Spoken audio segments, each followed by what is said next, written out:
It's time to break out the brooms. The Cubs do what they need to do and sweep the Rockies. Let's talk about it next. You are Locked On Cubs, your daily Chicago Cubs podcast. Part of the Locked On Podcast Network, your team every day.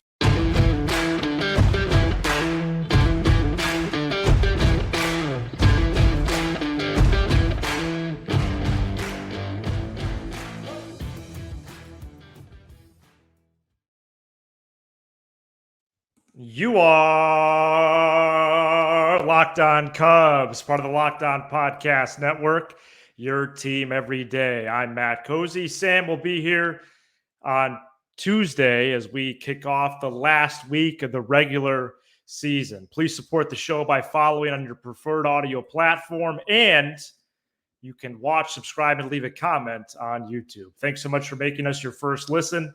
Sam and I are lifelong fans, taking our passion into a discussion with you on all things Cubs. Today's episode is presented by Sleeper.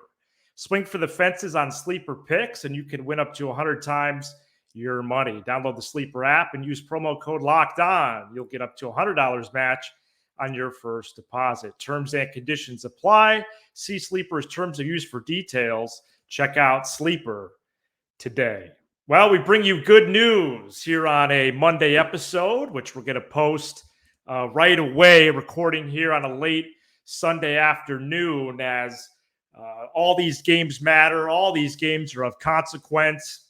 And it was an exciting weekend at Wrigley Field in which Sam was at not one but two games, both Friday and Saturday's ball games. And again, we'll get that report from him for Tuesday. The Cubs sweep the Rockies that are now 82-74 on the season with 6 games remaining. The Cubs won 6-0, 6-3, and 4-3. And we're going to start with that 4-3 Sunday victory, an intense battle. And the Cubs got the job done as they needed to do, keeping pace with the other teams in the wild card race, which we're going to get to in the final segment of the show. Also get an update on Adbert, Alzolay, and Jeimer Candelario as well. Jordan Wicks went 6 innings, 4 hits, 3 runs, 1 walk, and 3 strikeouts on Sunday. Then it was Palencia to Quas to Merriweather, as Quas and Merriweather also closed out Saturday's victory, but in reverse order there. Cubs are now 5-1 when Jordan Wicks takes the mound. It's been a great experience with the rookie left-hander so far. And the Cubs mounted another comeback as they came back and won on Saturday as well.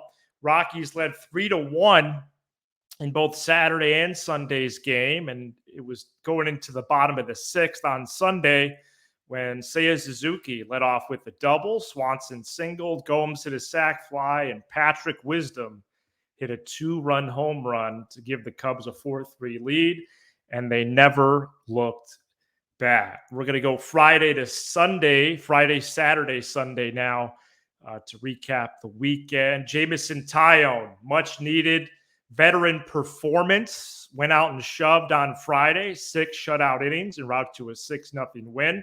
Drew Smiley pitched the 7th and the 8th and has been stellar out of the bullpen this season, essentially going to the pen when Jordan Wicks joined that rotation.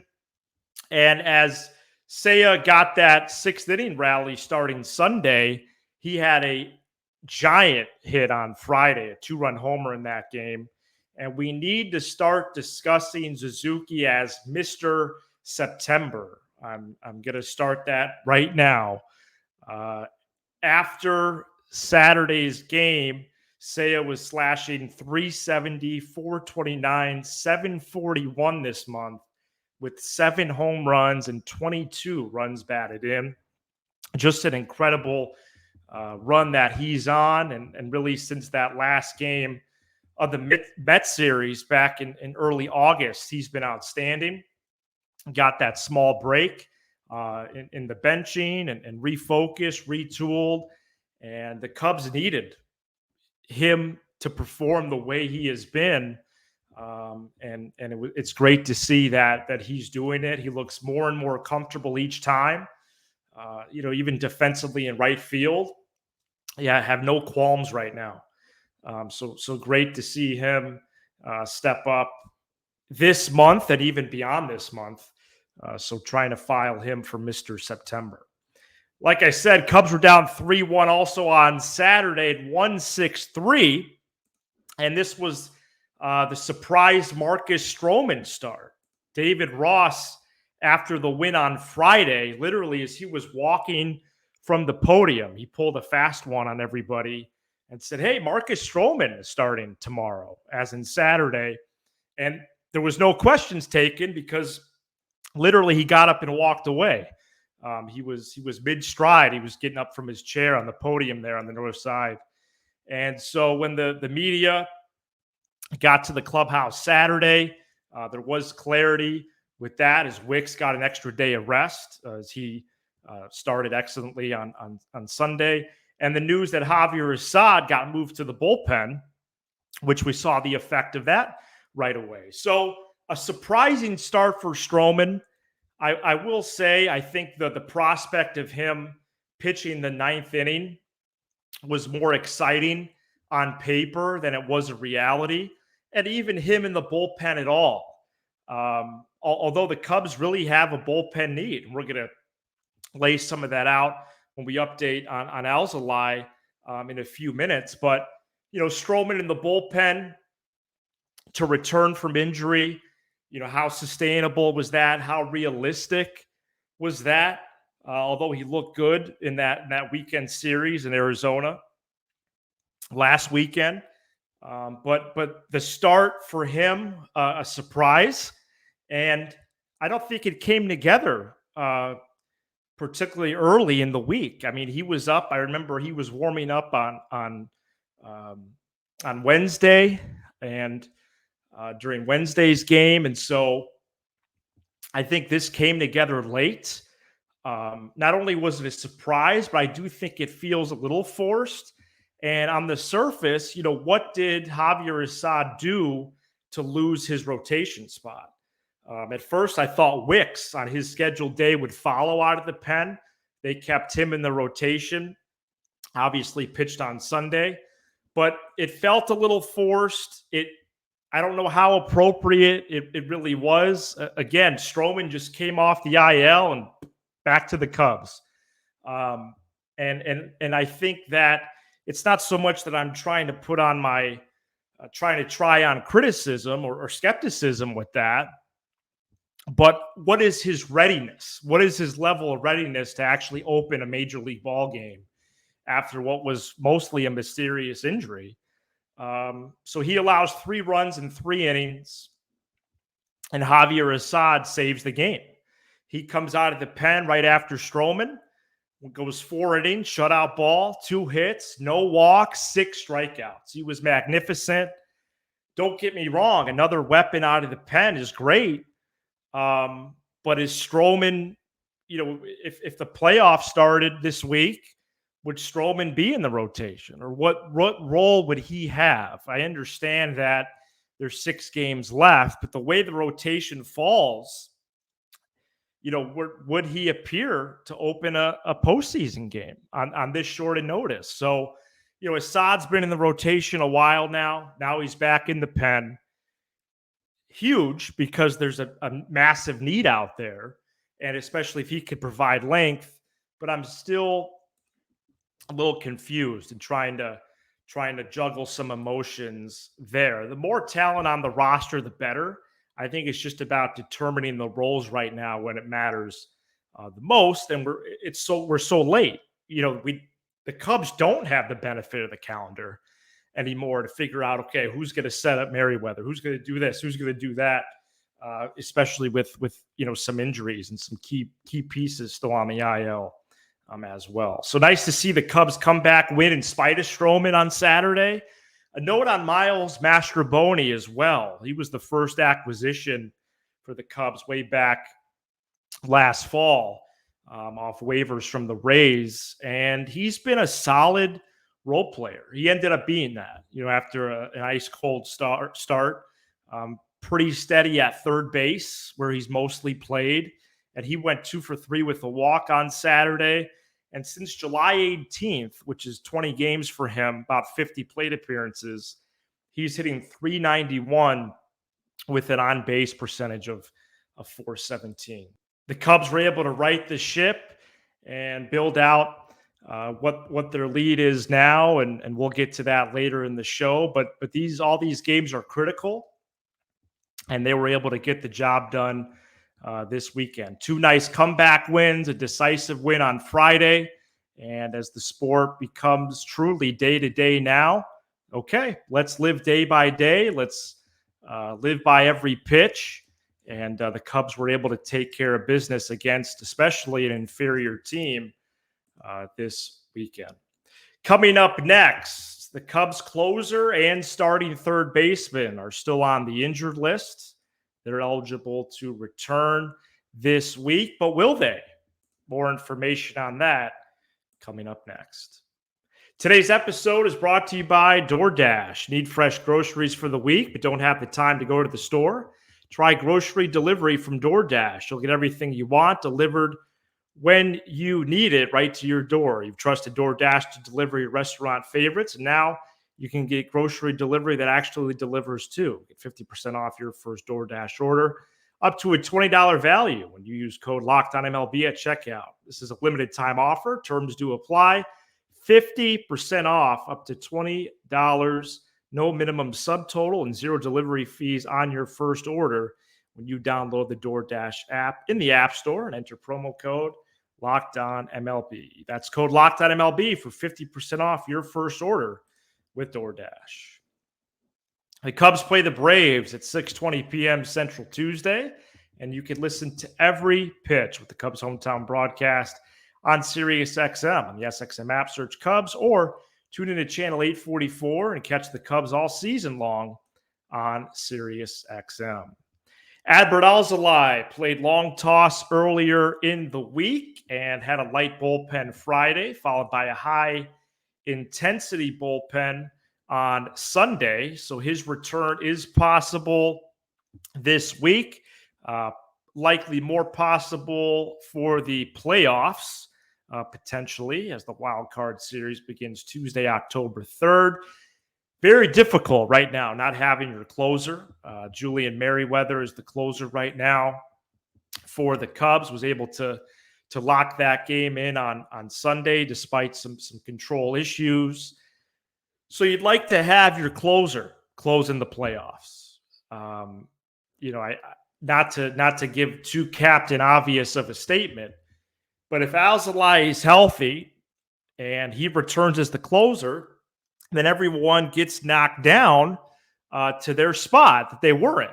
And for the most part, that had begun to work really since mid-July. Alzolay the closer, Merriweather lighter, 7-8, depending on the pocket of lefties or righties that the opponent was stepping to the plate.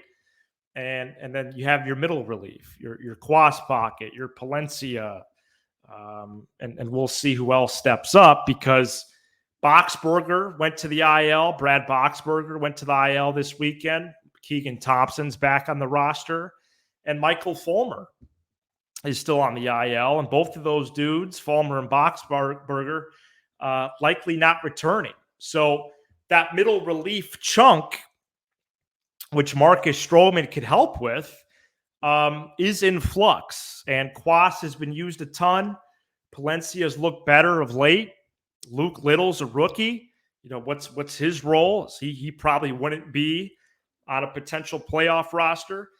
And Hayden Wisniewski is always up and down. There's a lot of ebb and flow there. So, if Alzolay comes back, if your closer is able to close, then that just helps everything out. It helps the whole calculus and the whole pitching path to victory. So we'll see, because if he does come back, even let's say for the wild card series, that'd be his first appearance in almost a month. Alzolay last pitch now way back on September 9th. So, let's keep an eye on that this week, and hopefully he continues to make those strides. And then Jeimer Candelario is back to full baseball activities and is considered day-to-day. So manager David Ross said he could see Candelario returning Tuesday in Atlanta. Remember, Nick Madrigal hit the IL this past week as well, and he's unlikely to return this week or in the playoffs. So right now, minus Candelario and Madrigal, it's Mastro and Wisdom at third. You saw Morel make a cameo appearance at third this past week. If Mastro and Wisdom, and to an extent Morel is the combo at third, maybe that could be okay. But Candelario is a clear upgrade. And then again, everyone would get knocked down a peg, just like it was in the bullpen with the potential Alzolay return. So if Candelario's back, then Mastro and Wisdom would really be nice bench pieces. Wisdom against a lefty pitcher, either a starting pitcher or a reliever as a pinch hitter, and then Mastro to go against a righty reliever or righty starter, and probably more likely as a pinch hitter or even pinch runner, as he's been excellent on the bases this year. So the more talent on the roster, the better. And you'd like a playoff roster with your closer and your starting third baseman. It's pretty simple. And, to have Stroman back in that mix is huge. So getting all these guys back is major. And if there are tough decisions to make because of availability and performance for a possible playoff roster, then great. Would PCA make it? Would Canario make it? Would Wisniewski make it? Would Little make it? Those are the players that come to mind right away. And I think a couple of those guys would not.